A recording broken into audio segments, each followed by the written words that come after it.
जय बाबा मूर्ति गाరు जय बाबा జై అవతార్ మెహర్ బాబా की जय బాబా మాటలు బాబా జగన్నాటకంలో ఆయన నేర్పిన దివ్య లీల అవి ఎంత మనం ఎన్నిసార్లు విన్నను ఎన్నిసార్లు అన్నను తనివి తీరని మెహర్ నామం అన్నారు. అట్లా తనివి తీరంది.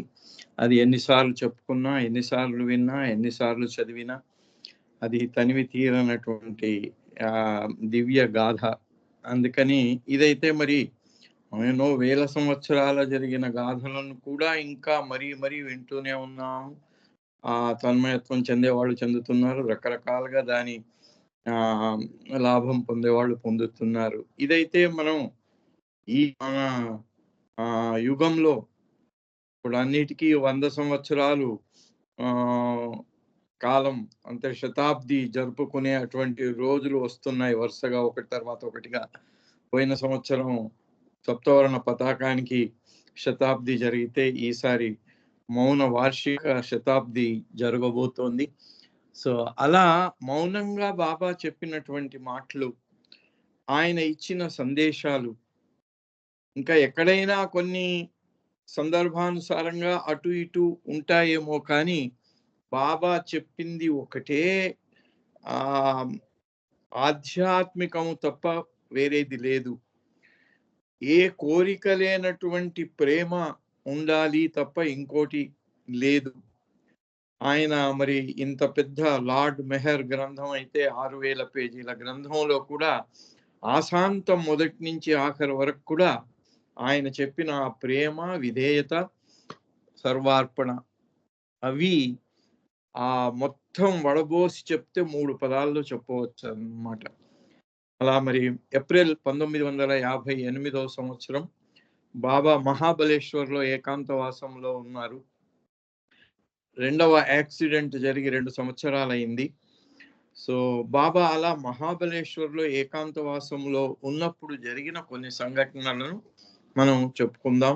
అంటే ముఖ్యంగా విధేయత గురించి బాబా చిన్న విషయం కానీ పెద్ద విషయం కానీ ఎలాంటి విషయమైనా ఏ రకమైనటువంటి దాంట్లో మన మనస్సును మన ఆలోచనను దాంట్లో పెట్టకుండా బాబా చెప్పింది చెప్పినట్టు చెయ్యటము అనే విధేయతను మంజిలే మేము నుంచి చెప్పి ఆఖరికి 31 జనవరి రోజున కూడా హఫీజ్ సూక్తులను ఆ పథకాన్ని తెచ్చి పెట్టించారు. బాబా ఒక పక్కన బాధపడుతూనే శరీర త్యాగం చేసే కొద్ది గంటల ముందు అలోబా ద్వారా అది పెట్టించారు.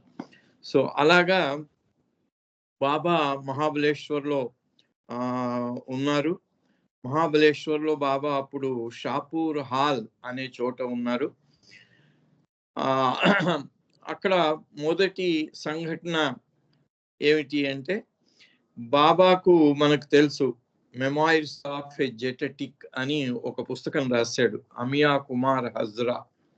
ఆయన బాబాకి ఎన్ని పరీక్షలు పెట్టాడో, మనస్సులో ఎన్నిసార్లు పరీక్షించుకున్నాడో ఆయన అవతార తత్వాన్ని గురించి దాన్ని ఒక పాటలో రాసి నేను పలుమారులు నీ ప్రభుతను సందేహించిన హజ్రా ఎందరినో చేరదీసి అందరినొడి చేర్చినావే అని.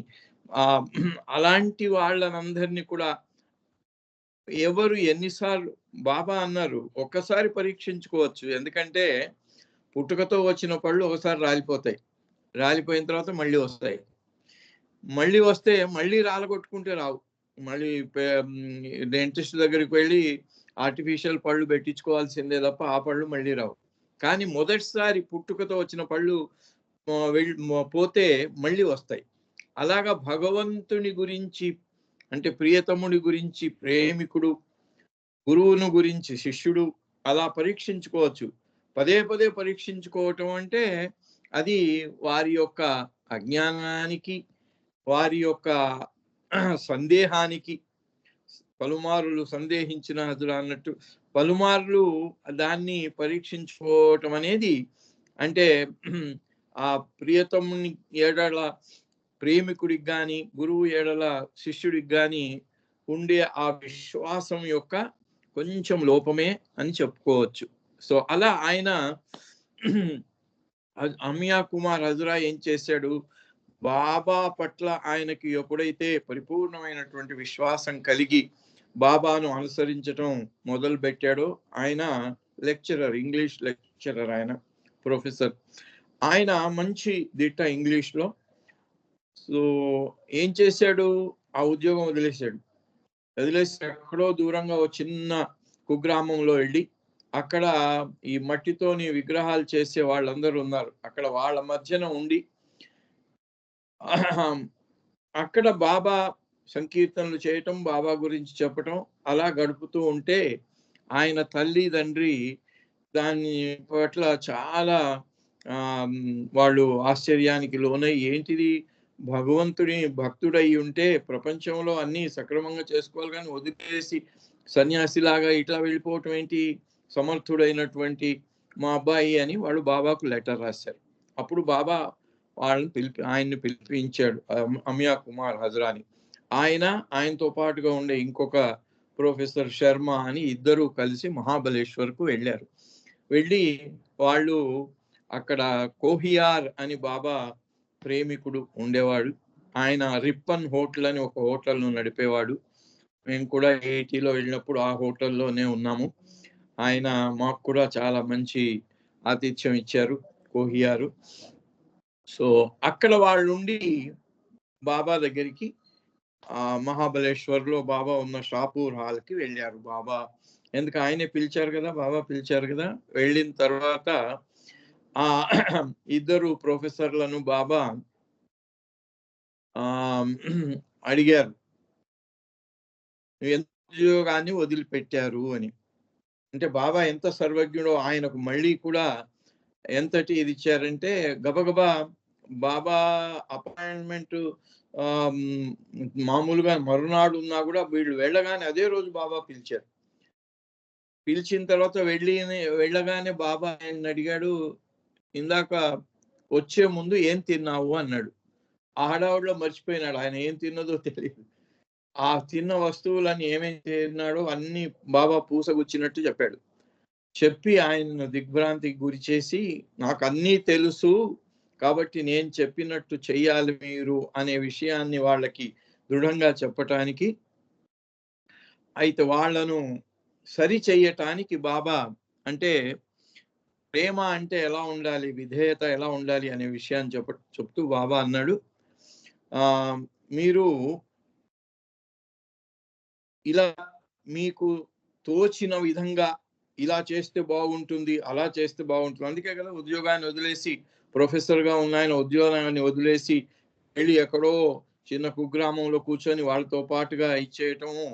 అది బాబా దాన్ని చెప్తూ, మీరు అలా ఫూలిష్గా చెయ్యటానికి బదులుగా they should try to obey him, నేను ఏం చెప్తే అది మీరు ఆచరించటానికి సిద్ధంగా ఉండాలి అని బాబా వాళ్ళకి చెప్పి, బాబా అన్నాడు, సిద్ధంగా ఉండటంలో కూడా ఎలా ఉంటుంది, యుక్తాయుక్తాలు కూడా ఉంటాయి అని చెప్తూ బాబా అప్పుడు అన్నాడు, వాళ్ళిద్దరికి ఏం చెప్పాడంటే, ఈ పక్కనే గ్రామంలో ఒక కుష్టు వ్యాధిగ్రస్తురాలు ఉంది, ఆమె చాలా అందమైన స్త్రీగా ఉండేది, కుష్టు వ్యాధి వచ్చింది, దాంతో బాధపడుతుంది. ఇప్పుడు నేనిప్పుడు మీకు ఆదేశం ఇచ్చి మీరెళ్ళి ఆమెతో కలిసి లైంగిక సంపర్కం చేసి రండి అని ఆదేశిస్తే ఏం చేస్తారు అని అడిగారు వాళ్ళిద్దరిని. అమియా కుమార్ హజరా ప్లస్ శర్మ అని ఇద్దరు ప్రొఫెసర్లను బాబా అడిగాడు. విధేయత కదా, విధేయతగా ఉండమని చెప్తున్నాను కదా. మరి ఈ పక్కనే గ్రామంలో, కుగ్రామంలో ఇంతకుముందు బాగా అందంగా ఉన్న ఒక స్త్రీ ఇప్పుడు కుష్టు వ్యాధికి లోనై బాధపడుతూ ఉంది, ఎవరు ఆమె దగ్గరికి వెళ్ళటానికి కూడా ఇష్టపడటం లేదు. మిమ్మల్ని నేను వెళ్ళి ఆమెతో పాటు ఒకరోజు అక్కడ నుండి లైంగిక సంపర్కం చేసుకొని రావాలి అని అడిగితే మీరేం చేస్తారు అని అడిగారు. అప్పుడు హజరా అన్నాడు, ఆయన తల కిందికి వేసుకొని ఆయన అన్నాడు, బాబా ఇది మాత్రం నేను చెయ్యలేను, నేను అలా చెయ్యలేను. ఎందుకంటే ఆమె కుష్టు వ్యాధితో బాధపడుతూ ఉంది, వాళ్ళ దగ్గరికి వెళ్ళటమే కష్టం, ఇంకా అందులో ఆమెతో లైంగిక సంపర్కం చేయటం అనేది నా వల్ల కాదు అన్నాడు. ఉన్నట్టుగా చెప్పేశాడు ఆయన. ఇంకా శర్మ ఇంకో ప్రొఫెసర్, ఆయన అన్నాడు, బాబా నేను మీరు చెప్తే అలాగే చేస్తాను. మీరు చెప్పిన దానికి విధేయుడై ఉంటాను. నేను వెళ్ళి చేస్తాను. కానీ అన్నాడు. ఏంటి కానీ అంటే ఆయన అన్నాడు, నాకు తెలుసు బాబా మీరు అలాంటి ఆదేశం ఇచ్చినా కూడా ఆ ఆదేశాన్ని మేము చేసే అంత లెవెల్‌కు మీరు తీసుకెళ్లరు. మీరు అటువంటి దాంట్లో మేము అటువంటి పని చేయకుండా మీరే ఆపేస్తారు మేము సంసిద్ధులై వెళితే అన్నాడు. ఎందుకంటే ఇక్కడ బాబా దగ్గర అడగగానే నాగపూర్‌లో ఇట్లాగే బాబా పంకరాజుని వాళ్ళు వీళ్ళందరిని అడిగారు. మీరు మొత్తం గుడ్డలు ఇప్పేసిపోయి ఆ బజార్‌లో అక్కడి దాకా నడిచి వచ్చేస్తారా అన్నాడు. అమ్మో బాబా ఎట్లా వెళ్తాము? అందరూ చాలా మంది నడుస్తూ ఉన్న ప్లేస్ అది. మరి మేము ఇక్కడ చాలా గౌరవప్రదమైనటువంటి కుటుంబాలకు చెందిన వాళ్ళము. నగ్నంగా వెళ్ళి ఎట్లా వస్తాము అన్నారు. కష్టమే అని కొంతమంది అన్నారు. ఏమో కొంచెం ట్రై చేస్తామని కొంతమంది అన్నారు. ఎవ్వరు లాభం. ఆయన ఇద్దరు అక్కడ నానా ఖేర్ ఒకడు, సిడి దేశ్ముఖ్ ఒకడు. బాబా చెప్పగానే మొత్తం గుడ్డలన్నీ ఇప్పేశారు. ఒక డ్రాయర్ తప్ప మిగిలినవన్నీ విప్పేసిన తర్వాత వెంటనే బాబా అన్నాడు, yes I am happy, I'm satisfied. మీ విధేయత గురించి నేను చాలా సంతృప్తి పడ్డాను. మీరు ఇప్పుడు చేయాల్సిన పని లేదు, మళ్ళీ గుడ్డలన్నీ వేసుకోండి అన్నారు.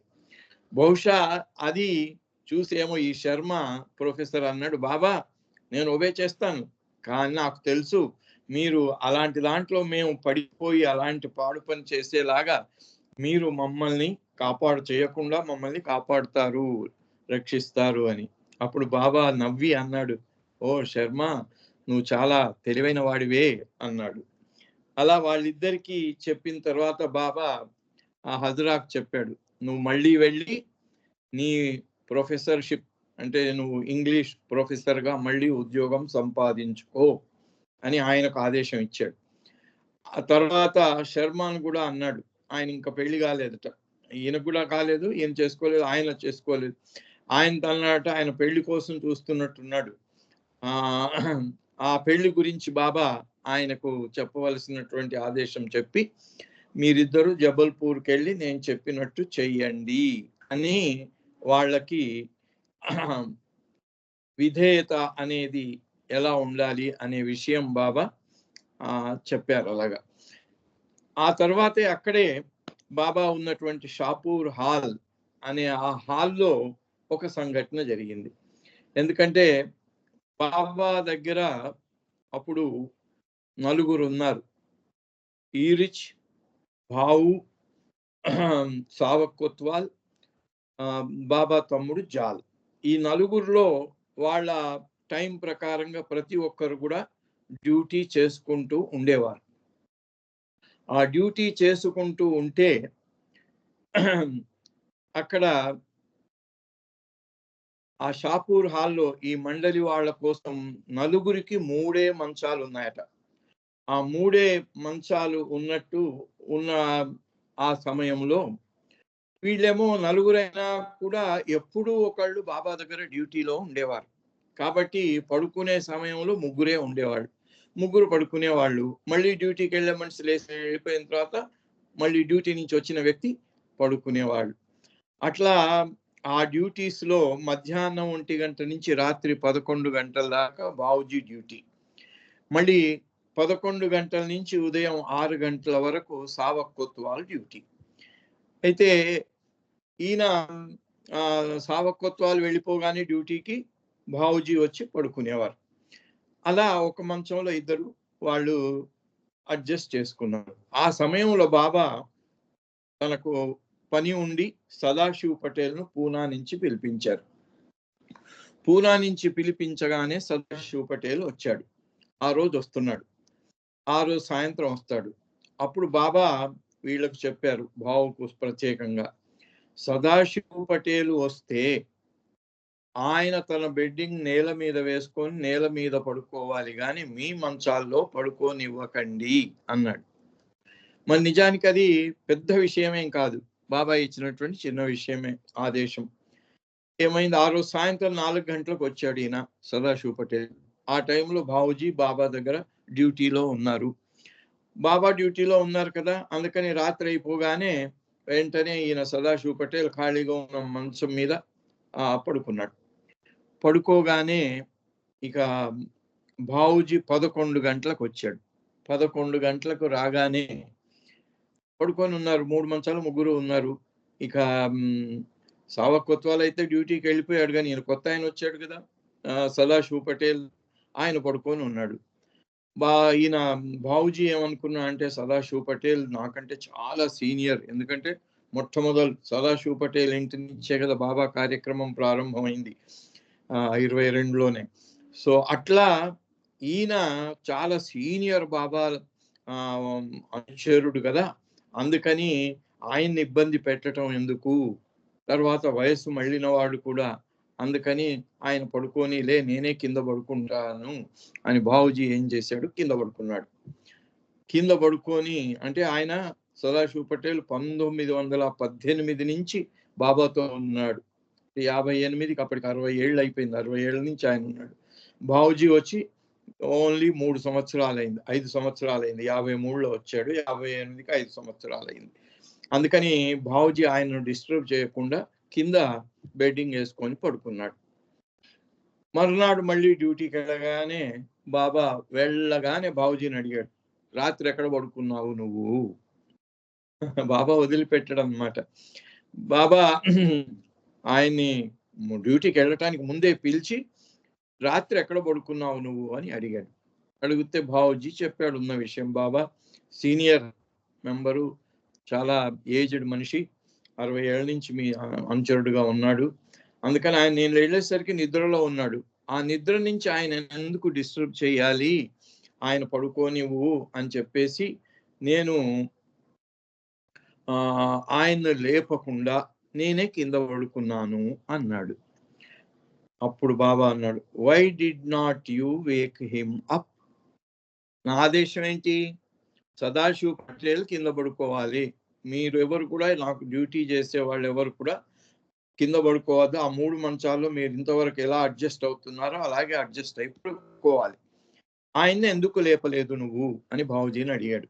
అప్పుడు బావు అన్నాడు, బాబా చాలా పెద్ద ఆయన, 60 ఏళ్ళ నుంచి మీ అనుచరుడుగా ఉన్నాడు, ఆయన్ని లేపి ఇబ్బంది పెట్టడం నాకు ఇష్టం కాలేదు. ఎందుకు, అప్పటికే ఆయన గాఢ నిద్రలో ఉన్నాడు పాపం, అందుకని నాకు ఇష్టం కాలేదు అన్నాడు.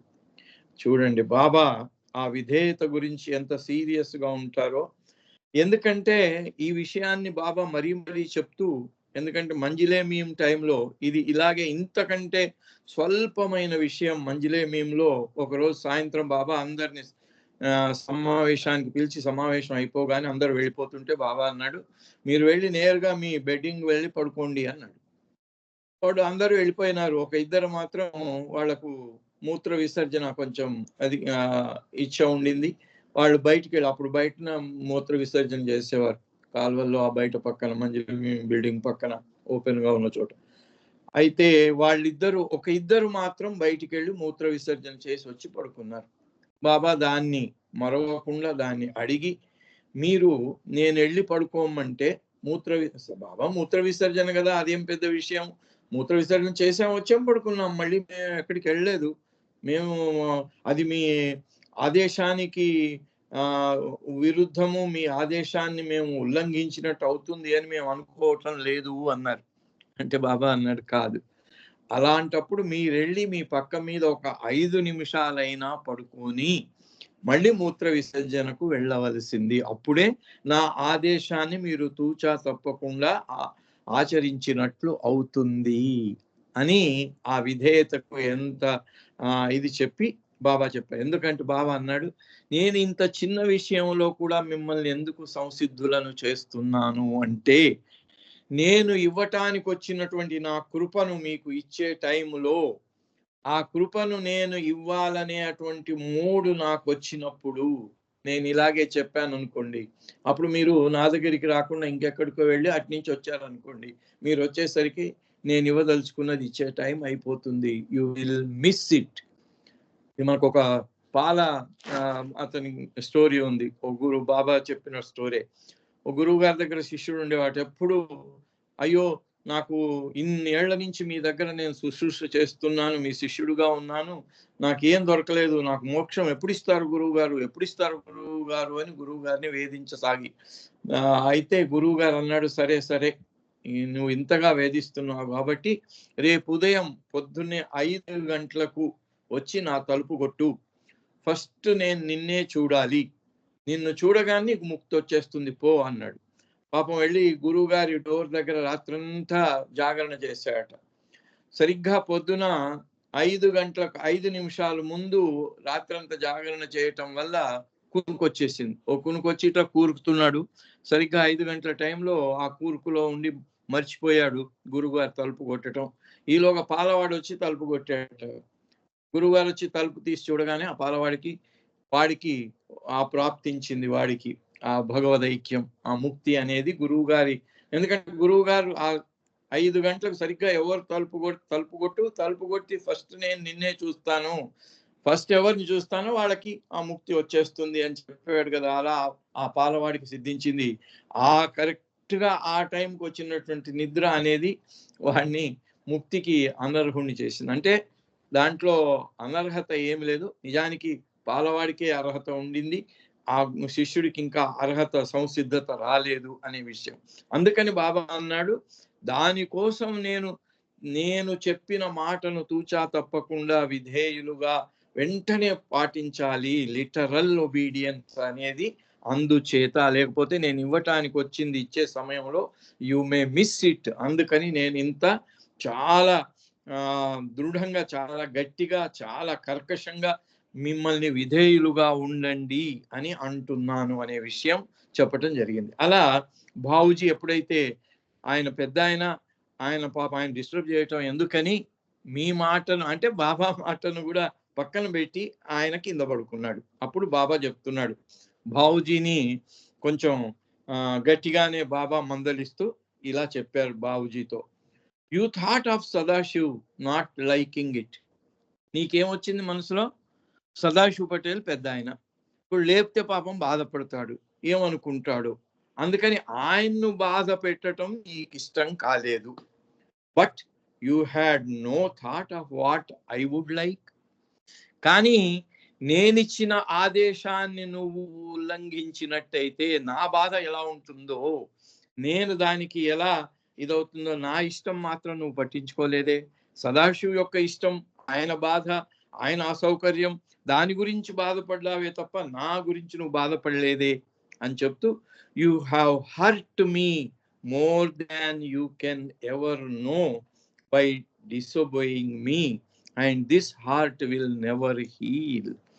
నువ్వు నన్ను చాలా బాధించావు.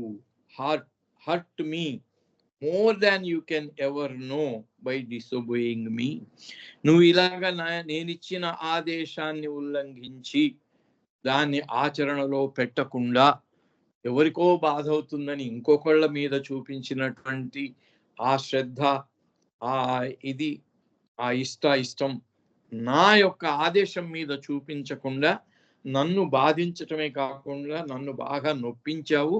ఈ నొప్పి మొత్తం యావత్ జీవితం అంతా ఉంటుంది, చివరి వరకు ఉంటుంది, అది ఎప్పుడు నా లోపల నుంచి వెళ్ళిపోదు. I could not rest for a single minute last night.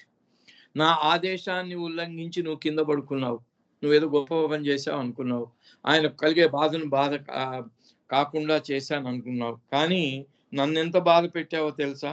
రాత్రి ఒక్క నిమిషం కూడా సరిగ్గా నేను నిద్రపోలేకపోయాను. ఎందుకు? నా ఆదేశాన్ని ఉల్లంఘించి నువ్వు కింద పడుకున్నావు. You have pained me in order to make Sadashiv comfortable. Sadashiv Patel ను చాలా ఆయనకు సౌకర్యం కలిగించాలి అనే అటువంటి ఆ తలంపుతో నాకు ఇంత బాధను కలిగించావు. Do you find pleasure in hurting me? నేను చెప్పిన మాటను ఆచరించకుండా అవిధేయతతో నువ్వు నాకు అలా బాధ కలిగించి సంతోషిస్తావా? సంతోషం కలుగుతుందా నీకు? Is that why you have come to stay with me? నువ్వు నా దగ్గర ఉండటానికి వచ్చింది అందుకేనా? నాకు బాధ కలిగించటానికేనా? When despite my order you have thoughts of what is good and proper. ఇక్కడ ఇది చాలా గుర్తుంచుకోవాల్సిన విషయం. బాబా ఎప్పుడైతే ఆదేశం ఇచ్చారో ఆ ఆదేశము మంచిదా చెడుదా అని ఆ ఆదేశానికి దాని ఉచితమా అనుచితమా మంచిదా చెడా అనే అటువంటి బుద్ధిని మన బుద్ధిని దాంట్లో ప్రవేశపెట్టినట్టయితే బాబా అంటున్నాడు, you have thoughts of what is good and proper despite my order. నేను ఆదేశించిన you will never be able to obey మీ. అలా నా ఆదేశాన్ని నీ జడ్జిమెంట్కు పెట్టి, మనం అందరం కూడా ప్రతిరోజు ప్రతి వాళ్ళని జడ్జి చేయటానికే ప్రయత్నిస్తాం. వాడు ఎలాంటి వాడు, వీడు ఎలాంటి వాడు, అలా చేశాడే, ఇలా మాట్లాడాడే, ఇదేమిటి అని జడ్జింగ్ పెడతాం. బాబా అన్నాడు, never waste precious life span in judging others. ఇతరులను గురించి అలా నిర్ణయం తీసుకోవటానికి నీ లైఫ్ స్పాన్, నీ చిన్న జీవిత కాలాన్ని వృధా చేసుకోకు అన్నాడు. ఇక్కడ నేను ఆదేశం ఇచ్చాను, నువ్వు నా దగ్గరికి వచ్చి సర్వం త్యజించి నా దగ్గర ఉన్నావు. నీ డ్యూటీ ఏంటి, నీ కర్తవ్యం ఏంటి? నేను చెప్పింది చెప్పినట్టు చేయటం. అలా చెయ్యకుండా నేనిచ్చిన ఆదేశాన్ని అది మంచిదా చెడా ఉచితమా అనుచితమా అనే అటువంటిది పెట్టి దాని మీద నిర్ణయాత్మకంగా నువ్వు ఒక ఆలోచన చేయటము, అది you will never be able to obey మీ. అలాంటిది నువ్వు చేసినట్టయితే నువ్వెప్పుడు కూడా ఇక నాకు విధేయుడివై ఉండలేవు, నా ఎడల విధేయత పాటించలేవు. You only think of your feelings and not of mine. అలాంటప్పుడు నువ్వు చేయగలిగింది ఏంటి? నీ ఫీలింగ్స్, నీ లోపల కలిగినటువంటి ఆ భావానికే ఎక్కువగా ప్రాధాన్యత ఇస్తున్నావు, కానీ నేను చెప్పిన దానికి ప్రాధాన్యత ఇవ్వటం లేదు. What have you to do if Sadashiv is my long time lover? Sadashiv నాకు చాలా 60 ఏళ్ల నుంచి నన్ను అనుసరించేవాడే. అయితే ఏంటి అలాంటి ఆయన అయితే మాత్రం ఏమిటి? He may even be my father. అతను నా తండ్రి గాని. Of what concern is it to you? నీకు దాని గురించి ఎందుకు చింత, దాని గురించి ఎందుకు ఆలోచన? Are you here to think about such things or to obey me? నువ్వు సర్వం వదిలేసి నా దగ్గరికి వచ్చావు ఎందుకు? నాకు విధేయుడై ఉండటానికే కదా నువ్వు వచ్చింది, అందుకోసమా కాదా? You are A kachcha pot. అంటే నువ్వు ఇంకా కుండలు చేస్తారు, కుండలను కాలిస్తేనే అవి మనకు పనికి వస్తాయి, కాల్చకుండా పచ్చిగా ఉంచేస్తే నీళ్లు పోయగానే మళ్ళీ విడిపోతాయి అవి. అట్లా యు ఆర్ ఏ కచ్చా అంటే ఇంకా ఒబీడియన్స్. ఎందుకంటే భౌజీ వచ్చి అప్పటికి 5 సంవత్సరాలు అయింది. భౌజీ అందుకని బాబా అంటున్నాను, ఇంకా నువ్వు కచ్చానే, ఇంకా నేను చెప్పినట్టు చేసే అటువంటి ఒబీడియన్స్ నీకు రాలేదా అనే విషయాన్ని గుర్తు చేస్తూ భౌజీని బాబా అంటున్నారు కచ్చా పాట్ అంటే కాల్చకుండా పెట్టిన పచ్చి కుండవు నువ్వు. Can not be trusted and can not be trusted. కాబట్టి నేను నమ్మటానికి వీలు లేకుండా ఉంది. You think of others never of me. అందుకని నువ్వు ఇతరుల గురించి ఆలోచిస్తున్నావే తప్ప నా గురించి ఆలోచించటం లేదు. You are strangling me. What sort of love is this? నువ్వు నన్ను ఇబ్బంది పాలు చేస్తున్నావు. ఏ రకమైన ప్రేమ దీన్ని? ఏం ప్రేమ అంటారు అని ఎప్పుడైతే బాబా అంత ఖచ్చితంగా అంత చాలా కఠినంగా చెప్పారో అప్పుడు Bhau acknowledged his mistake and Baba forgave him. అట్లా దాన్ని బాబా ఎంతటి చెప్పే విషయం ఎంత కఠినంగా చెప్తారో అలాగే క్షమించటంలో కూడా అంత కరుణామయుడు కూడా. ఆయన వెంటనే క్షమించాడు. అలా క్షమించిన తర్వాత బాబా యాక్సిడెంట్ సైట్ కూడా వెళ్ళి చూసి అక్కడ అటు ఇటు ప్రచారాలు చేసి వచ్చారు. వచ్చిన తర్వాత బాబా ఉంటున్నటువంటి షాపూర్ హాల్ బాబా కోహియార్కి ఆదేశం ఇచ్చాడు, ఈ షాపూర్ హాల్ను గెస్ట్ హౌస్గా చేసి దీన్ని నువ్వే మేనేజ్ చేస్తూ ఉండు అన్నారు. అలా ఉంటే అప్పుడు ఒకరోజు మళ్ళీ బాబా అక్కడికి వెళ్ళినప్పుడు బాబా కోహియార్ని అడిగాడు, ఏంటయ్యా ఇంతకు ముందు వచ్చినప్పుడు నాకు ఇక్కడ నా ఫోటో కనబడింది, నా గురించిన పాంప్లెట్స్ పుస్తకాలన్నీ ఇక్కడ కనబడ్డాయి, ఇవాళ కనబడటం లేదు ఎందుకు అని అడిగారట బాబా కోహియార్ని. బుక్స్ ఇవన్నీ ఏం కనబడటం లేదని. అప్పుడు కోహియార్ అన్నాడట, నువ్వు అన్ని ప్లేసుల్లో మిగిలిన ప్లేసుల్లో కూడా ఇలాగే పెడతావు కదా, నా ఫోటోలు నా లిటరేచరు ఇవన్నీ పెడతావు కదా వచ్చిన వాళ్ళకి ఇవ్వటానికి, ఇప్పుడు ఏం కనబడటం లేదు ఎందుచేత అన్నాడట. ఆయన చెప్పలేక కోహియార్ చెప్పాడు, బాబా ఇక్కడ నేను ఇంతకు ముందు మీ పాంప్లెట్స్ మీ లిటరేచర్ అంతా పెట్టేవాడిని, ఒకరోజు ఇక్కడికి ఒక స్త్రీ వచ్చింది గెస్ట్ గా, ఆమెకు చంటి పిల్లాడు ఉన్నాడు, ఆ చంటి పిల్లాడు ఉన్నట్టుండి అతను మరి డైపర్ లేదో ఏమో, మొత్తానికి ఆ టైంలో అతను విరేచనం అయింది. ఆ విరేచనం కాగానే నేల మీద పడినట్టుంది. ఆమె వెంటనే అటు ఇటు చూసింది, అక్కడ పక్కనే ఉన్న బాబా పాంప్లెట్ ఒకటి తీసుకొని తుడిచేసింది. ఆ నేల మీద తుడిచేసి కుర్రానికి తుడిచేసి దాన్ని ముడిచి చేత్తోని అట్లా పడేసింది. ఈ విషయంలో మాకు జ్ఞాపకం వస్తుంది, మేము హైదరాబాద్ లో ఎగ్జిబిషన్ చేసేటప్పుడు కూడా ఎగ్జిబిషన్ లో స్టాల్ పెట్టినప్పుడు పాంప్లెట్స్ పంచిపెట్టేవాళ్ళం. ఆ పంచి పెట్టడంలో 3-4 ఉండేవాళ్ళం కదా, చాలా ఎంత ఉత్సాహం లేదంటే ఎవరైనా తీసుకోకుండా వెళ్తే ఎదుగో ఈ పాంప్లెట్స్ తీసుకోండి బాబా గురించి అని వాళ్ళకి ఇష్టం లేకుండా బలవంతంగా అంటగట్టేవాళ్ళు. అలా అయిన తర్వాత రాత్రి ఎగ్జిబిషన్ క్లోజ్ అయ్యే ముందు 10-10:30కు ఇంకా మేము రిటర్న్ స్టాల్ క్లోజ్ చేసి రిటర్న్ వచ్చేటప్పుడు ఒక రౌండ్ వేసి చూసేవాళ్ళం. చూస్తే బాబా ఈ పాంప్లెట్స్ మేము పంచినాయి అని ఒకటి ముడిచి అట్లా పడేసి ఉండేది, ఒకటి కాళ్ళ కింద ఆ తొక్కటంలో ఆ ధూళిలో కనబడేది. ఇట్లా అవన్నీ కలెక్ట్ చేసి తీసుకొచ్చి, అయ్యో ఏంటి ఇలా ఇస్తున్నాం మనం, బాబా ఫోటోను ఇలా నేల మీద పడేసి తొక్కుపోతున్నారు, ఇలా డస్ట్బిన్ లో ముడిచి పడేస్తున్నారు అని బాధపడేవాళ్ళం.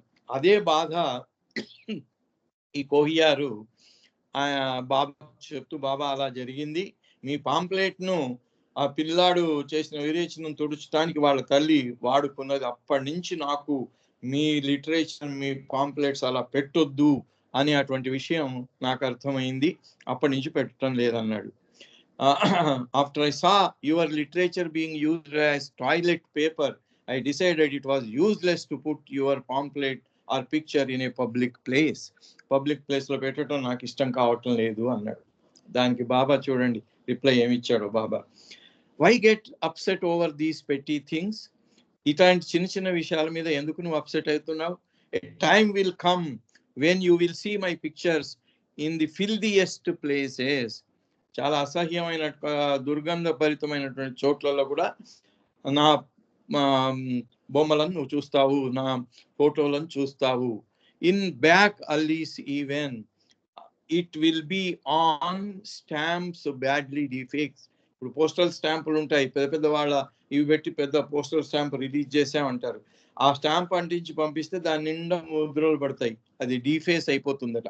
అలా నా బొమ్మలు కూడా పోస్టల్ స్టాంప్ మీద వస్తాయి. ఆన్ మ్యాచ్ బాక్సెస్, అగ్గిపెట్టెల మీద కూడా నా బొమ్మలు వస్తాయి. And on the labels of cheap brands of food, ఇప్పుడు మనం ఎన్నో రకాలైనటువంటి భోజన పదార్థాలు చూస్తాం, వాటన్నిటి మీద ఏవో ఫోటోలు ఉంటాయి, నా ఫోటోలు కూడా వస్తాయి. సో వై బి డిస్టర్బ్డ్, ఎందుకు నువ్వు అలా డిస్టర్బ్ అయిపోతున్నావు. I also live in the filthiest of places and am in the filthiest of things. అంతటా అన్నిటా నిండి ఉన్నవాడు, అన్నిటికీ ఆవలో ఉండేవాడు అని అది చెప్తూ బాబా అంటున్నాడు, నేను మంచిలో ఉన్నాను, చెడులో ఉన్నాను, అన్నిటిలో ఉన్నాను. అటువంటప్పుడు ఎందుకు నీకు ఈ బాధ, ఎందుకు బాధపడుతున్నావు, నా పాంప్లెట్ దానికి వాడుకున్నావు అని చెప్పేసి అని బాబా కోహియార్కు అలా చెప్తూ, the eternally changeless one resides in everything that eternally changes. అందుకని ఈ శాశ్వతమైనటువంటి విశ్వంలో ప్రతి చోట అణువున ఉన్న శాశ్వతుణ్ణి నేను అనే విషయం బాబా కోహియార్కు చెప్పటం జరిగింది.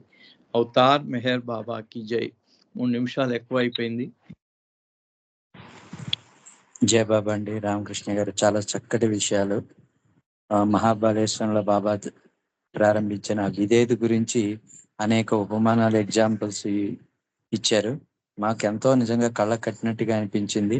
అంటే బాబా ఎందుకు ఆ విధేయత చూపాలి, నేను చెప్పింది చెప్పినట్టుగా ఎందుకు చేయాలి అన్న దాంట్లో ఆంతర్యం ఏంటంటే, ఆయన కృప ఫ్రాక్షన్ ఆఫ్ సెకండ్స్ లో మన మీద కొడుతుంది కాబట్టి, దానికి సంసిద్ధంగా ఉండాలి అంటే ఆయనకి మనం విధేయత చూపాలి.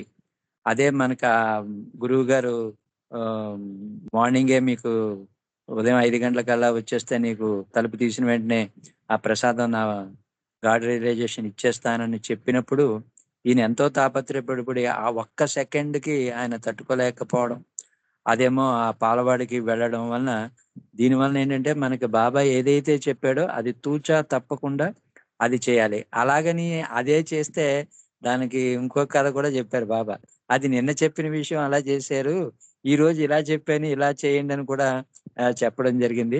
మరి అదంతా సర్వజ్ఞుడికి తెలుసు. కానీ మనం మాత్రం విధేయతలో బాబా చెప్పినట్టుగా నడుచుకోవడంలోనే మనకి ఆ విధేయతకి అర్థం ఉంటుందని నేను అనుకుంటూ, మీరు చక్కటి విషయాల్ని అంత అది చక్కగా మీరు కూడా చెప్పిన బాబూజీ అది మీరు అన్న విషయం అది బాబూజీకి బాబా చెప్పింది కూడా అంతే. నీ మనసు పెట్టొద్దు దాంట్లో అన్నాడు. ఎస్ నీ సార్. ఆలోచన నీ మనసు. నిన్న నాకు ముందు మంచినీళ్ళు కావాలి, తర్వాత స్విచ్ చేయమని నిన్న అనుకున్నాను. ఇవాళ దానికి నాకు ముందు స్విచ్ చేసి తర్వాత మంచినీళ్ళు కావాలనుకున్నాను. కానీ నువ్వు నీ మైండ్ పెట్టి నిన్న అలా చెప్పావు కాబట్టి ఇలా ఇవాళ అలా చేస్తాను అని నీ మనసు పెట్టావు, అది కూడా పెట్టకూడదు అన్నారు బాబు. Correct sir. చాలా చక్కటి విషయాలు. నిజంగా మన అదృష్ట భాగ్యం ఏదో కానీ అవతార పురుషుడు ఆ పుస్తకాల్లో వాటిలో చదివాము, మనం అక్కడికి వెళ్తాం లేదా అన్నది తెలియదు కానీ, మన అదృష్టం ఆ అవతారుడు మన దగ్గరికి వచ్చి ఇంత విపులంగా చెబుతూ, మనల్ని అంత విధంగా రంజింపజేస్తూ, మనల్ని మనకంటే ఆయన ప్రేమిస్తున్నాడనే విషయం తలుచుకుంటే, ఈ సృష్టిలో మనకంటే అదృష్టవంతులు ఎవరు లేరనిపిస్తుంది. అటువంటి విషయాన్ని మీరు ఈరోజు చాలా చక్కగా చెప్పినందుకు మీకు జయబాబాలు, ధన్యవాదాలు సార్. ఇప్పుడు సంకీర్తనలోకి వెళదామండి. అరుణ